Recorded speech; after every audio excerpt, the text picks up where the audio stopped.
Stéphane Plaza arrêté, ces mots sur sa consommation de drogue qui résonnent étrangement. Lundi 5 mai 2025, Stéphane Plaza a été placé en garde à vue dans le cadre d'une enquête pour trafic de stupéfiants. 4 mois plus tôt, il avait pourtant nié consommer de la drogue. L'année 2025 est rude pour Stéphane Plaza. Moins de 3 mois après avoir été condamné pour violence conjugale, l'animateur serait impliqué dans une autre affaire. Selon Le Parisien, il a été arrêté lundi soir par des enquêteurs de la police judiciaire de Seine-Saint-Denis. Il se trouvait alors à son domicile de Bougival, dans les Yvelines. Après son arrestation, Stéphane Plaza a été placé en garde à vue.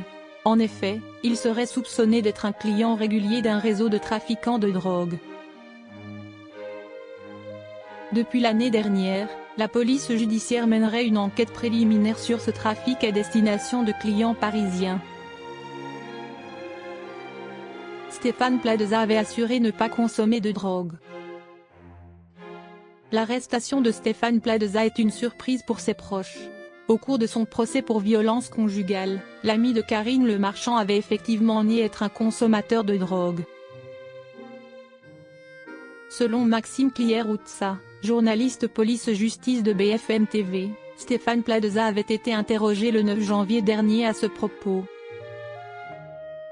Stéphane Plaza avait reçu la question du président d'audience de savoir s'il consommait de l'alcool. Il avait répondu qu'il en consommait de façon mondaine avant mais que désormais il se contentait d'1 ou 2 verres par semaine.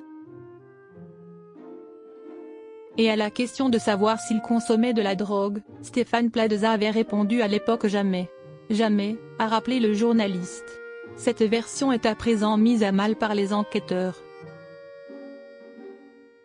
Les enquêteurs ont retrouvé de la cocaïne chez l'animateur. Lors d'une perquisition au domicile de Stéphane Plaza, les soupçons des policiers se seraient confirmés. Ils auraient trouvé de l'argent liquide et des traces de consommation de cocaïne. Selon BFM TV, il s'agirait d'1 gramme de cocaïne, d'une pipe pour consommer la drogue et de 1 700 € en liquide.